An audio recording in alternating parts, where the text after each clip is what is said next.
اور प्यास का नाम नहीं है, बल्कि रोज़ा का मतलब है कि अल्लाह के हुक्म पर अपनी ज़िंदगी की चीज़ों से रुक जाना, खाना, पीना और हर वो चीज़ जो नफ्स को खुशी देती है, सिर्फ इसलिए छोड़ देना क्योंकि अल्लाह ने ना कहा है। कुरान में अल्लाह फरमाते हैं कि रोज़ा इसलिए फ़र्ज़ किया गया ताकि इंसान तकवा सीखे, यानी अपने आप पर कंट्रोल और अल्लाह की हमेशा मौजूदगी का एहसास कर सके। रोज़ा हमें ये सिखाता है कि जब हम हलाल चीज़ अल्लाह के लिए छोड़ते हैं तो हराम से रुकना और भी आसान हो जाता है।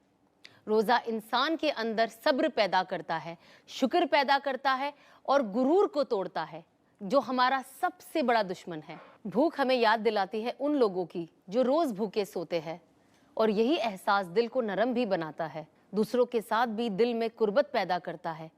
इसीलिए रोज़ा सिर्फ इबादत नहीं बल्कि तरबियत भी है। और हमेशा याद रखना, रोज़ा सिर्फ रखना नहीं होता है, वो निभाना भी पड़ता है। रोज़ा सिर्फ पेट का नहीं होता, आँखों का भी होता है, ज़ुबान का भी होता है और सोच का भी होता है। झूठ, गीबत, गुस्सा और बुरे अल्फाज से बचना रोज़े को मुकम्मल करता है। और सहरी और इफ्तार में भी सादगी और शुक्र होना बहुत ज़्यादा ज़रूरी है, क्योंकि रोज़ा नफ्स को भूखा और रूह को मजबूत करता है।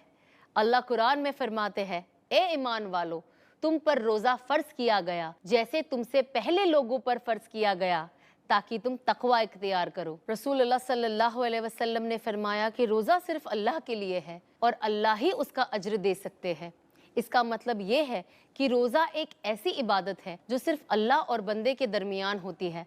बाकी इबादतें लोग देख सकते हैं, जैसे कि नमाज, सदका और हज, लेकिन रोज़ा ऐसी इबादत है जिसमें सिर्फ अल्लाह जानता है कि बंदा सच में रोज़ा रख रहा है या नहीं।